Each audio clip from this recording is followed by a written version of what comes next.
draw some ire from some people. Technically speaking, I'm chosen to be a minister of the word. I'm chosen to be a priest of the Most High. So I don't have to pay tithes. You know what I'm saying? Actually, 10% of the first fruits of the people is supposed to come to me. That's why I've never chased money. I've never done anything for money. I don't want money. I want effects. I want to affect people's lives. Guys say all the time, well, I've done this and I've done this and I've done this and I did that. But what have you done on behalf of God in your life? Anything you haven't done on behalf of God is a selfish thing. 100% selfish thing if you haven't done it on behalf of God. And the majority of men don't do anything on behalf of God. They do everything on behalf of themselves, and then they think, well, I want to thank God. Why are you thanking God for something that you didn't, that when you weren't doing the work of God to get that thing? Is that in itself is blatant disrespect. People can't just come to me and say, hey, man, I got this going on, man, blah, blah, blah. No, we got to sit down and have a talk. You can't just come to me and tell me, hey, man, I need this. Let's sit down and have a talk. Let's talk about how you got to this point. Let's talk about what's going on in your life, because my goal is not just to give you money. Helping the poor and needy also involves advising the poor and needy on how to not be so poor and needy. Yeah, they may always be the poor and needy in the large scheme of things, but you can also tell them about decisions they're making to put themselves in that position. You can't come to me because you gave little Ruru your bill money, and now you want to come to me and say you can't pay your bill. Because once you tell me, that's why I need you to sit down. Because once you tell me you gave your bill money, little Ruru, okay, well, you're gonna have to suffer till your lights get cut back on. Tough love. Because if I give it to you, you're gonna feel like it's okay to get a little poo-poo your money next time. And then the next time you're gonna get a little foo-foo your money. Then next time you're gonna get a little boo-boo your money. Because you can come to Doc and get it. Ray gonna give it to you at all time. Huh? Here you go. With no questions. No, I need questions asked so we can help you solve the issue that you have that's putting you in that position. That's what I would want someone to do for me, because I'm not going to be a revolving bank teller and then call myself helping the poor and needy. It just ain't no way. Salute, flam, salute. Pull, I see you young. What's good? Another thing is this. If you're married or even in a relationship, if you live, anyone who is, and this is for all people, if your spouse is not doing what they should be doing, you are not required to carry the relationship. As a man, you are not required to continue to do the things that a man does when your woman is not reciprocating those things with her feminine energy, when she's not reciprocating those things with a level of respect, when she's not reciprocating those things with a level of reverence, when she's not reciprocating those things with a level of kindness, when she's not reciprocating those things with a level of honesty and honor and respect and respectability, when she's not uh, reciprocating your efforts with those things, then you don't have to carry that. You should drop her. It's time to cut her loose. The problem in this society is men are taught, well, you don't divorce. Divorce is weak. No, divorce is strong. Divorce, staying with a woman is weak. And we have to understand these things as men. The problem is men who get trained by society to be simps, it's because they don't have a relationship with God, because God's going to lead you away from simping. 100%. If you have a relationship with God, God's not going to lead you to simp. So when guys be talking about turn the other cheek, you ain't worshiping God. You don't know God. When guys be talking about respond to your woman with a kind word, even though she's a Jezebel, they don't know God. God is a merciful God until you take his mercy for granted. Then he's no longer merciful to you. As a man, you are not required, man, to fund a woman's life, man. You got men out here, man, who fund women's life, man. They can't get the woman to cook or clean, man. Can't get the woman to do anything at all. And you got a lot of guys out here, man, who are convinced by their mothers, especially, but even some of their simp fathers are telling them that you have to be the man. The man is supposed to stand and carry everything. The man is supposed to be able to deal with the backlash of the woman. The man is supposed to be able to deal with the evil of the woman. The man is supposed to be, well, Adam didn't have to deal with the evil of Eve. Her evil bled over into him. Delilah's evil bled over into Samson. Lot's wife evil didn't bleed over into him because Lot stayed focused on God. Let's use Lot as the perfect example. If Lot had thought about his wife and put his wife before himself for just 1 minute, his children would have been orphans. They'd have been orphans in a new land. His daughters would have been orphans in a new land by themselves. Why? Because if he had put his wife before himself and she was behind him, and she said, oh, come on, girl, you better hurry up. Then he didn't hear her anymore. He would have known she turned into a pillar of salt. But you know what Lot did? Lot said, I don't give a damn what go on behind there.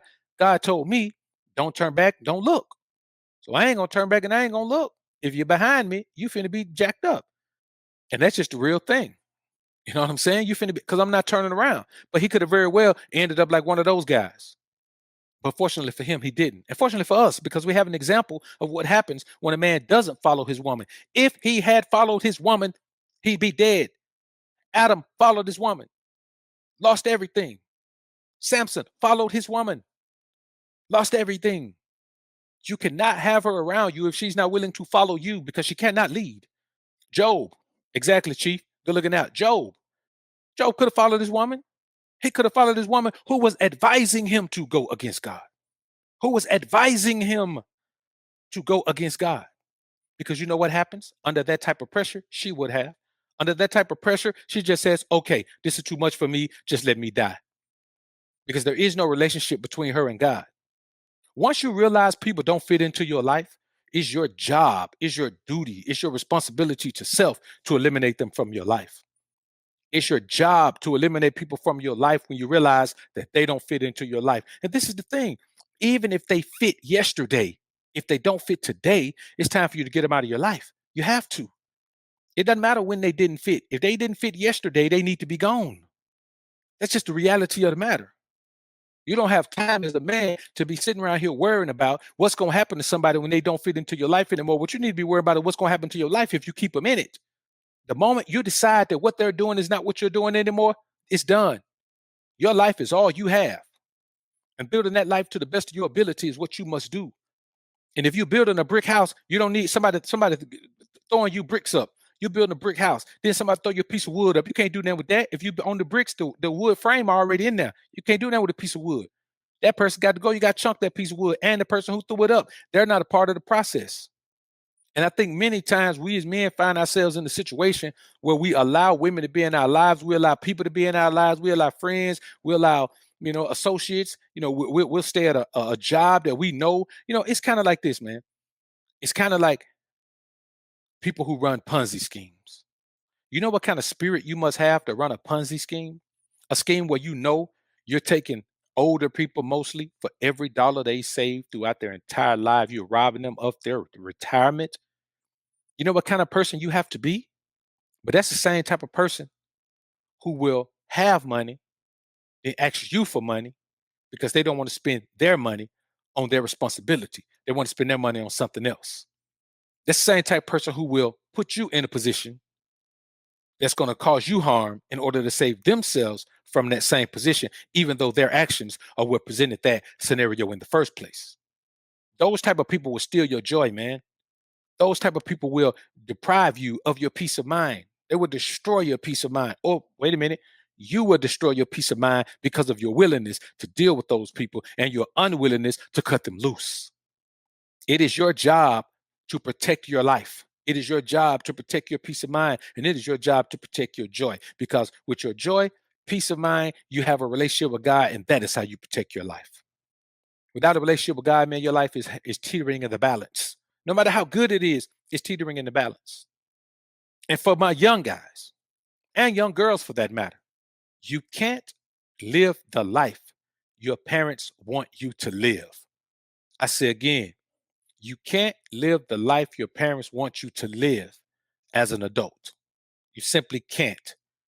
Because what's going to happen is they're never going to get the fulfillment they seek out of living vicariously through you. If your parents want to dictate the life you live, dictate what you major in, dictate what school you attend, dictate all of that, they don't want to just live vicariously through you. They want to continue to get the accolades that they used to get for themselves by you accomplishing everything they push you towards so they can take full responsibility for everything you've done.